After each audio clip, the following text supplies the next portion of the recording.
Hello guys. So हा vlog तुळशीच्या लग्नाच्या दिवसाचा आहे. तर इथे मी उठताच नाश्ता वगैरे केला आणि बसली पुन्हा हे पेंडिंग रांगोळी पॅचेस बनवायला.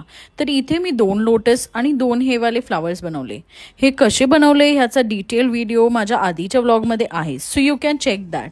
मग मी जेवण बनवून घेतलं आणि जेवलो वगैरे आणि बसली ही लास्ट सीझनची रांगोळी काढायला.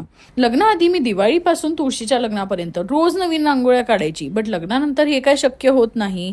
तर पूर्ण सीझन ॲटलीस्ट 5 तरी रांगोळ्या काढते आणि एक रांगोळी ही 2 ते 3 दिवस तरी ठेवते. मला ना हे बनवलेले लोटसचे पॅचेस यूज करायचे होते, तर मी विचार केला लोटसचीच आपण तुळस देखील बनवूया.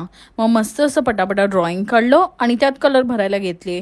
मग मनात जे वाटलं ते आजूबाजूला डिझाईन वगैरे बनवली. दरवर्षी ना मी माहेरी जाते तुळशीच्या लग्नाला, बट ह्या वर्षी बाहेर इतका पाऊस होता तर विचार केला सोसायटीमध्येच आपण तुळशीचं लग्न अटेंड करूया. मग पटकन अशी रांगोळी कंप्लीट केली, रेडी वगैरे झाली, पूजा केली आणि निघालो आम्ही तुळशीच्या लग्नासाठी.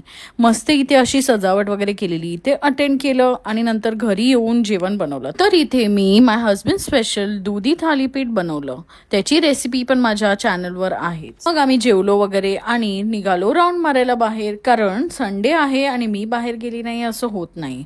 मला दर संडेला कुठे ना कुठे बाहेर जायचं असतं. तर असा होता माझा आजचा दिवस. भेटू आपण नेक्स्ट व्लॉग मध्ये.